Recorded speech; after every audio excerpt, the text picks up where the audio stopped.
Doctor विद्या पाटिल।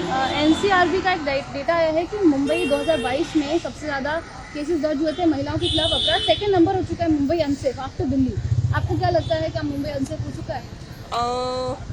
मुझे तो इतना तो आइडिया है नहीं, बट यस, मेरी एक कलीग है, उसने रात में शी वॉज ऑन ड्यूटी, उसने एक बार ऐसे फेस किया है कि एक बंदे ने उसका हाथ पकड़ लिया था रात में। She was very scared of, वो डर गई थी, शी वॉज नॉट, मतलब वो ठीक भी नहीं थी, दूसरे दिन भी वो ट्रॉमाटाइज ही थी। I don't know about other people, but yes, मेरे साथ के जो एक दो लोग हैं उनसे मैंने सुना है, बाकी का पूरे मुंबई का I don't have any idea. But fort area में, सीएसटी में मैं रहती हूँ, तो यहाँ पे एक दो बार मैंने सुना है। तो सजेशन देना चाहेंगे अनसेफ्टी को देखते हुए पुलिस को? ये तो भी लोगों की मेंटालिटी है, मीन्स कि फीमेल्स को ऐसे प्रताड़ित करना है या कुछ बोलना है या छेड़ना है, ये लोगों की मेंटालिटी है। This mentality have to be change. उसके अगेंस्ट ही कुछ लेना पड़ेगा एक्शन गवर्नमेंट को या फिर पुलिस को। Police should be aware of this कि लड़कियों को नहीं सेफ फील होता है रात में अकेले घूमने में, अकेले बाहर जाने में, तो पुलिस ने इसके अगेंस्ट अच्छे से एक्शन लेना चाहिए। गवर्नमेंट ने स्ट्रिक्ट रूल्स अप्लाई करने चाहिए। गवर्नमेंट ने भी ऐसे रूल्स बनाने चाहिए कि लोगों के मन में डर बैठा रहे कि अगर हम ऐसा कुछ गलत काम करते हैं तो उसके अगेंस्ट पुलिस या government will take action. So they will be more careful कि हमें ये चीजें, गलत चीजें नहीं करनी है। Gents will be more careful about that. So मुझे लगता है गवर्नमेंट ने अच्छे से स्ट्रिक्ट लॉज इसके खिलाफ करने चाहिए। जो नॉन बेलेबल ऑफेंसेस हैं वैसे कुछ बनाने चाहिए, तभी जो लोग हैं वो थोड़ा सतर्क रहेंगे, नहीं तो ये नहीं कम होने वाला है। Thank you so much. Thank you.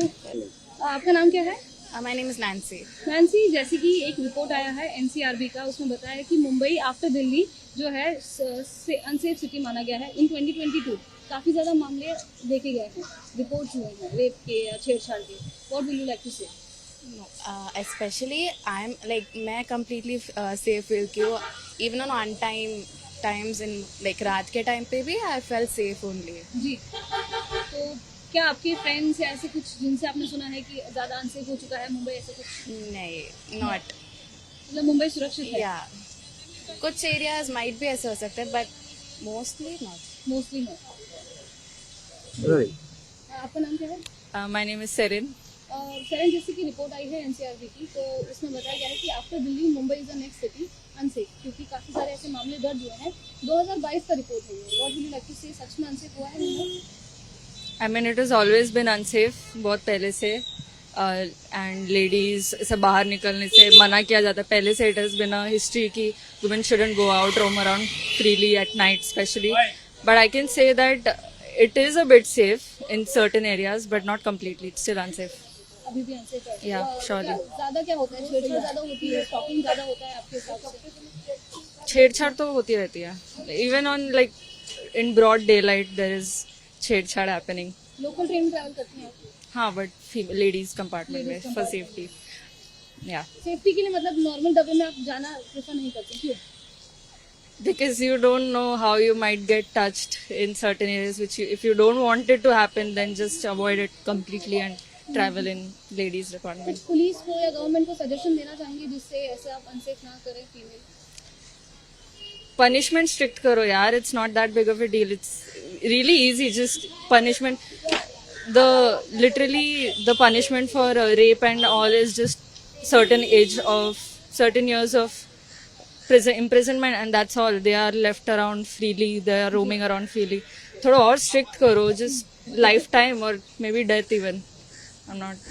National crime record bureau के द्वारा जारी किए गए आंकड़ों के अनुसार बताया गया है कि महाराष्ट्र और मुंबई दूसरे स्थान पे आता है महिलाओं के खिलाफ अपराध में। 2022 की रिपोर्ट है। इस बीच रिटायर्ड एडिशनल डीजी मेरे साथ हैं पीके जैन सर। जैसे कि ये जो आंकड़े हैं बहुत चौंकाने वाले हैं कि मुंबई शहर जिसे बहुत सेफ माना जाता है, कई सारे लोग ये कहते हैं कि दिल्ली से बहुत सेफ है मुंबई, लेकिन वही शहर अब दूसरे स्थान पे आ गया है दिल्ली के बाद। और अगर राज्य की बात करें तो उत्तर प्रदेश के बाद महाराष्ट्र दूसरा ऐसा मामला राज्य है जो कि महिलाओं के लिए असुरक्षित हो चुका है। तो आप इसे किस तरह से देखते हैं, क्या कहना चाहेंगे? देखिए, ऐसा है, आंकड़े जो है वो बहुत मिसलीडिंग हो सकते हैं। उसका रीजन सिंपल ऐसा है कि अगर आप क्राइम देखें तो इतना जितने भी क्राइम हुए वो बुरी बात है, लेकिन कई राज्यों में गुने दाखिल नहीं होते। कंप्लेंट आने के बाद वर्किंग बहुत ज़्यादा होती है, जबकि महाराष्ट्र में और मुंबई इत्यादि में ऑफेंसेस काफ़ी हद तक रजिस्टर होते हैं। हालांकि वर्किंग यहाँ भी चलती है, लेकिन उस पैमाने की नहीं है जैसे कुछ और राज्यों में चलती है। मुझे कुछ साल पहले का किस्सा याद है, जबकि महाराष्ट्र में रेलवे डिकॉइटीज सबसे ज़्यादा थी पूरे देश में, और बिहार जैसा स्टेट जहाँ पे हर रोज़ डिकॉइटी होती थी, उसका नंबर जो था वो कहीं बहुत चौथे पांचवें नंबर पे था। तो मेरा सिर्फ इतना ही बोलना है कि अपराधों की संख्या सिर्फ एक मापदंड नहीं होना चाहिए किसी राज्य में कायदा और सुव्यवस्था की स्थिति या महिलाओं की, बच्चों की सुरक्षा के बारे में जो स्थिति है उसके लिए उसका जो मापदंड है वो ये होना चाहिए कि अपराध कितने हुए, कितने डिटेक्ट हुए, कितनों में कन्विक्शन हुई, और वहाँ की जनरल जो क्राइम कंट्रोल का जो सिस्टम है वो कैसा काम कर रहा है। तो इसलिए मैं सिर्फ आंकड़ों के ऊपर नहीं जाऊंगा। अपराध तो एक भी हुआ तो बुरा है, इतने अपराध हुए लेकिन रजिस्टर हुए, उसके बाद में इन्वेस्टिगेट हुए, ये एक बहुत महत्व की बात है। इसलिए मैं यही कहूंगा कि महाराष्ट्र में अगर अपराध बढ़े हैं तो उसका एकमेव रीजन ये है कि यहाँ पे रजिस्ट्रेशन ईमानदारी से होती है और बाद में उसकी इन्वेस्टिगेशन और उसका निपटारा भी ईमानदारी से किया जाता है। जी, लेकिन सर आप रिटायर्ड एडिशनल डीजी रह चुके हैं जिस तरीके से, तो पिछले अगर सालों से तुलना करें मुंबई शहर में, तो क्या असुरक्षित हो चुका है शहर की? अब रजिस्ट्रेशन बढ़ रहा है, ऐसे मामले सामने आ रहे हैं कि दूसरे स्थान पे आया है, किस चीज की कमी रहेगी कि असुरक्षित हो चुका है? देखिए, मेरे को ऐसा लगता है कि ओवर द ईयर्स हर जगह पे पूरे देश में क्राइम का जो सिचुएशन है पहले से थोड़ा सा किंचित खराब हुआ है। मुंबई में उसका खराब होने का रीजन ये है कि बहुत सारे लोग बाहर से आते हैं, फ्लोटिंग पॉपुलेशन बहुत ज्यादा है। लोग आते हैं, अपराध करते हैं, वापस निकल जाते हैं, या अपराध करते हैं तो उनकी एनोनिमिटी बहुत रहती है। जब तक उस व्यक्ति को पकड़ा जाता है, पहचाना जाता है, फिर उसके खिलाफ में कार्रवाई की जाती है, उसमें काफी समय लग जाता है। इसलिए अपराधों की संख्या बढ़ती है और कई बार अपराध डिटेक्ट नहीं भी होते, और जब होते हैं तो एक बार में ही बहुत सारे अपराध डिटेक्ट हो जाते हैं। तो इसलिए सिचुएशन जो है वो बहुत ज्यादा खराब भी नहीं है, लेकिन पहले से डिटेरियोरेट हुई है। उसका रीजन ये है कि फ्लोटिंग पॉपुलेशन है, बाहर से लोग आते हैं। लेकिन पूरा देखिए, समाज बढ़ रहा है, इंडस्ट्रियलाइजेशन बढ़ रही है, अनएम्प्लॉयमेंट की प्रॉब्लम अपनी जगह पे है, लोगों में बहुत ज्यादा जल्दी से पैसे कमाने की जो वृत्ति है वो ज्यादा हो गई है। तो ये सारी चीजें अपराध को जन्म देती हैं और अपराध बढ़ेगा आने वाले समय में भी। लेकिन उसके ऊपर कितना नियंत्रण किया जा सकता है, उसको कितना लीगली टैकल किया जा सकता है, वो महत्व का देखने वाली बात है। जी, क्या कुछ सुझाव आप देना चाहेंगे आज की जो पुलिस बल है उन्हें, या फिर राज्य सरकार को या सुरक्षा व्यवस्था को, कि किस तरह से मैनेज किया जाना चाहिए कि ये जो नंबर है दूसरे स्थान पे आया है, अगले साल या फिर 2023 का जो रिपोर्ट है उसमें कुछ बदलाव देखा जाए? देखिए, बड़ा मुश्किल है नंबर का। जैसे मैंने कहा कि उसका अपना महत्व है। राज्य में अपराध होते हैं तो हम ये कहेंगे कि रिकॉर्डेड जो भी अपराध हैं आज की डेट में वो है ही, लेकिन नंबर सिर्फ क्राइटेरिया नहीं होना चाहिए। मैं तो यही कहूंगा कि हमारे पुलिस अधिकारियों को कि अपराध आया तो वो रजिस्टर होना चाहिए, उसकी प्रॉपर जांच होनी चाहिए, और फिर जो भी अपराधी उनके खिलाफ में कार्रवाई होनी चाहिए। नंबर से उनको ज्यादा डरना नहीं चाहिए। लेकिन ये एक पॉलिटिकल रियलिटी है कि कुछ साल पहले यूपी में एक डीजी आए थे, उन्होंने फ्री रजिस्ट्रेशन शुरू किया था, तो उनको सरकार से बहुत डांट पड़ी क्योंकि अपराध इतने ज्यादा बढ़ गए, जिससे विपक्षी पार्टियों ने सरकार को पीटना शुरू कर दिया कि आपके समय में लॉ एंड ऑर्डर सिचुएशन खराब हो गई, क्योंकि हर आदमी नंबर देखता है। तो मैं फिर भी ये कहूंगा, मेरे जो कलीग पुलिस ऑफिसर्स हैं, कि उनको नंबर से नहीं डरना चाहिए। अपराध जैसे जैसे समाज में कुरीतियां आती हैं, समाज में डेवलपमेंट होती है, तो अपराध बढ़ेगा, और लेकिन उसको इन्वेस्टिगेट करना प्रॉपर्ली और उसको लॉजिकल एंड तक लेके जाना, ये उनका ध्येय होना चाहिए। और सर, लोगों को क्या आप बताना चाहेंगे, महिलाओं को क्या कहना चाहेंगे, क्योंकि उनके खिलाफ ये अपराध बढ़ रहे हैं और महिला असुरक्षित है? देखिए, महिलाओं के खिलाफ अपराध पहले भी होते थे। अभी महिलाएं बड़ी हिम्मत के साथ में सामने आके रजिस्टर करवाती हैं। पहले रेप केसेस होते थे, महिलाएं सामने नहीं आती थी, अब वो टैबू चला गया है। इस तरह से बच्चों के बारे में लोग पहले चुप हो जाते थे कि बच्चे का नाम खराब होगा, उसकी जिंदगी बर्बाद हो जाएगी, लेकिन अब लोग सामने आके अपराध दाखिल करवा रहे हैं। एक बहुत अच्छा, एक पॉजिटिव ट्रेंड है कि जहां भी अपराधी है वो बचता नहीं है। मैं यही कहूंगा कि अपनी सुरक्षा अपने हाथ में है, चाहे आप घर में हैं चाहे बाहर हैं। हालांकि सिचुएशन फिर भी काफी हद तक ठीक है, लेकिन घर में आपको सुरक्षा की व्यवस्था पूरी रखनी चाहिए। देखिए, चोर को चोरी करनी है, अगर आपका घर सुरक्षित है वो दूसरी जगह जाके चोरी करेगा।